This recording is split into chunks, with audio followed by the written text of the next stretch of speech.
कहा जाता है हिमालय की गहराइयों में एक ऐसी गुफा है जहां शिवलिंग है पर दिखाई नहीं देता।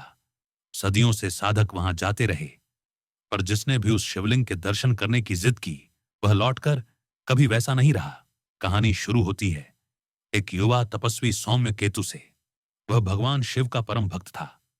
दिन रात एयूएम नमः शिवाय का जप करता, पर उसके मन में एक जिज्ञासा थी। यदि भगवान सर्वव्यापी हैं तो मैं उन्हें साक्षात क्यों नहीं देख सकता। एक दिन वह एक वृद्ध साधु से मिला। साधु ने कहा, उत्तर हिमालय के नीलगिरि पर्वत में अदृश्य शिवलिंग है। जो सच्ची श्रद्धा से जाएगा वही उसे देख सकेगा, पर जिसने अहंकार से देखा उसकी दृष्टि सदा के लिए अंधकारमय हो जाएगी। सौम्य केतु ने प्रण किया, मैं दर्शन करूंगा चाहे कुछ भी हो। वह बर्फ से ढकी घाटियों को पार करता हुआ गुफा तक पहुंचा। गुफा के भीतर घना अंधकार था। न दीपक जलता था, न छाया दिखती थी, सिर्फ एक गूंजती हुई ध्वनि, हिम हम हम। वह भीतर बढ़ा और बोला, हे महादेव, मुझे दर्शन दो।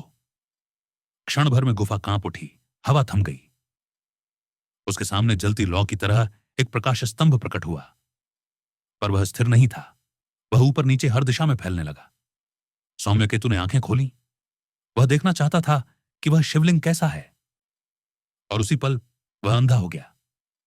उसने रोते हुए कहा, प्रभु, मैंने अहंकार किया। दर्शन नहीं, अनुभव मांगना चाहिए था।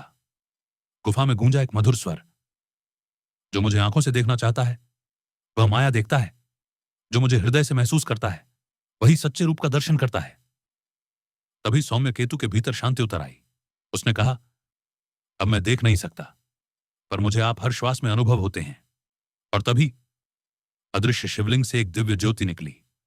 उसने सौम्य केतु के नेत्रों को स्पर्श किया और उसके भीतर प्रकाश का सागर भर गया। अब वह बाहर नहीं, भीतर देख रहा था। हर कण में महादेव ही थे। कथा सारे संदेश, भगवान को आंखों से नहीं, अनुभूति से देखा जाता है। जब अहंकार छोड़कर श्रद्धा आती है तभी अदृश्य शिवलिंग प्रकट होता है।